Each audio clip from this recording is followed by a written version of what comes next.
అందరికీ నమస్కారం. మా ఛానల్కు తిరిగి స్వాగతం.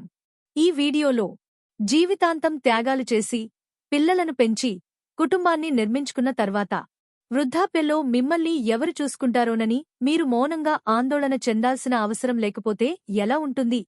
మిమ్మల్ని ఎవరు మర్చిపోకుండా చూసేందుకు వ్యవస్థే స్వయంగా రంగంలోకి దిగితే ఎలా ఉంటుంది? తెలంగాణలో ఇప్పుడు ఆవిష్కృతమవుతున్న శక్తివంతమైన మార్పు ఇదే. నిర్లక్ష్యం చేయబడ్డామని, తమ మాట వినలేదని, లేదా ఒంటరిగా ఉన్నామని ఎప్పుడైనా భావించిన ప్రతి వృద్ధ తల్లిదండ్రులను నేరుగా ఉద్దేశించి ఈ చర్య రూపొందించబడింది. మేము ఈ అంశంలోకి వెళ్లే ముందు మీరందరూ మా ఛానల్కు సభ్యత్వాన్ని పొంది మాకు మద్దతు ఇవ్వాలని మేము అభ్యర్థిస్తున్నాము. ఇటీవల ముఖ్యమంత్రి రేవంత్ రెడ్డి నాయకత్వంలో తెలంగాణ ప్రభుత్వం పలు కీలక నిర్ణయాలను ఆమోదించింది. కాని వాటిలో ఒక బిల్లు ప్రత్యేకంగా నిలుస్తుంది. అది సంక్లిష్టమైనదని కాదు, అది మానవతా దృక్పథంతో కూడుకున్నది కాబట్టి. వృద్ధ తల్లిదండ్రులను, సీనియర్ సిటిజన్లను రక్షణకు కేంద్రంగా నిలిపే బిల్లు ఇది. సంవత్సరాలుగా చాలామంది వృద్ధ తల్లిదండ్రులు ఒక నిశ్శబ్ద పోరాటాన్ని ఎదుర్కొంటున్నారు. పిల్లలు ఉద్యోగాల కోసం దూరంగా వెళ్లిపోతారు, కుటుంబాలు దూరమవుతాయి, మరియు నెమ్మదిగా భావోద్వేగ మరియు ఆర్థిక మద్దతు రెండూ క్షీణించడం ప్రారంభమవుతుంది. కొంతమంది తల్లిదండ్రులు సహాయం అడగడానికి సంకోచిస్తారు. మరికొందరు తమ పరిస్థితిని తేలికగా అంగీకరిస్తారు. మరియు ఆ నిశ్శబ్దాన్ని ఈ బిల్లు ఛేదించడానికి ప్రయత్నిస్తోంది. వయోవృద్ధులకు దీని అర్థం ఏమిటంటే, ఒకవేళ కొడుకు లేదా కూతురు సంపాదిస్తూ తమ తల్లిదండ్రులను సరిగ్గా చూసుకోకపోతే ప్రభుత్వం ఇప్పుడు జోక్యం చేసుకోగలదు. వారి జీతంలో కొంత భాగాన్ని 15% లేదా 10,000 రూపాయలు, ఈ రెండింటిలో ఏది తక్కువైతే అది నేరుగా మినహాయించి తల్లిదండ్రులకు ఇవ్వవచ్చు.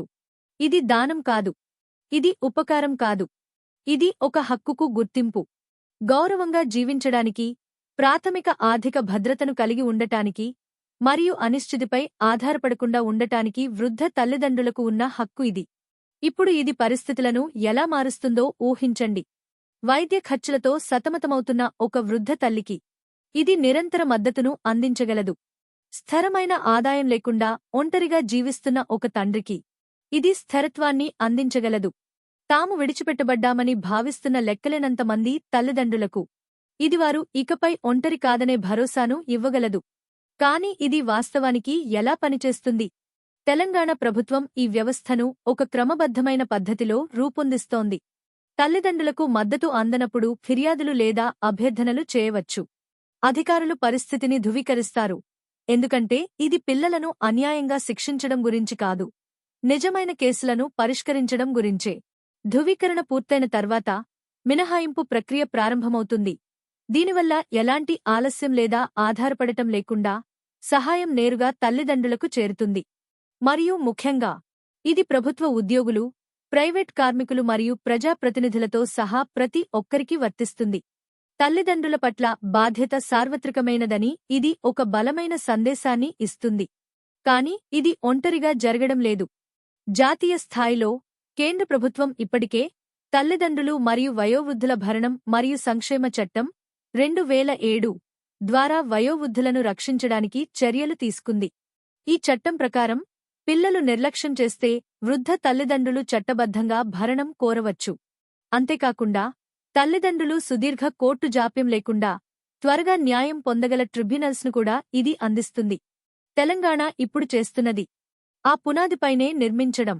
ఇది ప్రక్రియను మరింత ప్రత్యక్షంగా, మరింత అమలుయోగ్యంగా మరియు మరింత తక్షణమే చేస్తోంది. వృద్ధ తల్లిదండ్రులు సుదీర్ఘ న్యాయ పోరాటాలు చేయాల్సిన అవసరం లేకుండా వ్యవస్థే వేగంగా పనిచేయగలదు. ఇది తల్లిదండ్రులపై భావోద్వేగపరంగా మరియు చట్టపరంగా భారాన్ని తగ్గిస్తుంది. ఆర్థిక సహాయానికి మించి ఈ ప్రయత్నాలన్నీ కలిసి ఒక పెద్ద సందేశాన్ని అందిస్తాయి. వృద్ధులు అదృశ్యులు కారని, వారి కష్టాలను గుర్తిస్తున్నారని, మరియు వారి గౌరవానికి విలువ ఉందని. కాని ఇక్కడ అంతకంటే లోతైన విషయం కూడా ఉంది. ఈ బిల్లు కేవలం తల్లిదండ్రులకు డబ్బు చేరడం గురించే కాదు, ఇది సంబంధాలలో సమతుల్యతను పునరుద్ధరించడం గురించినది. తల్లిదండ్రులను చూసుకోవడం అనేది ఐచ్ఛికం కాదని, అది నిర్లక్ష్యం చేయలేని బాధ్యత అని సమాజానికి గుర్తుచేయడం గురించినది. అదే సమయంలో ప్రభుత్వం తగిన రక్షణ చర్యలు చేపట్టాలి, తప్పనిసరి కేసులకు ప్రాధాన్యత ఇవ్వాలి మరియు సంక్లిష్టమైన కుటుంబ పరిస్థితులను జాగ్రత్తగా నిర్వహించాలి. ఎందుకంటే ప్రతి కుటుంబానికి దానికంటూ ఒక కథ, దానికంటూ ఒక సవాళ్లు ఉంటాయి. అయినప్పటికీ ఈ పరిణామాలను చూస్తున్న చాలామంది వృద్ధ తల్లిదండ్రులకు చివరకు ఒక రకమైన ఉపశమనం కలుగుతోంది. మిగతావన్నీ విఫలమైనా తమకు అండగా నిలబడే ఒక వ్యవస్థ ఉందనే భావన కలుగుతోంది. మరియు ఇది కేవలం చట్టాన్ని అమలు చేయడం గురించి మాత్రమే కాకపోవచ్చు. బహుశా ఇది ఒక సంభాషణను ప్రారంభించడం గురించి కావచ్చు. ప్రతి ఇంట్లో తల్లిదండ్రులకు, పిల్లలకు మధ్య జరగాల్సిన ఒక సంభాషణ. జీవితపు హడావిడిలో కొన్నిసార్లు మసకబారిపోయే బంధాలకు ఇది ఒక జ్ఞాపిక. ఆదరాన్ని బలవంతంగా రుద్దకముందే దాన్ని తిరిగి నిర్మించుకోవడానికి ఒక అవకాశం. ఎందుకంటే చివరికి ఏ తల్లిదండ్రులు తమ పిల్లల జీవితంలో వాటాను నిజంగా కోరుకోరు.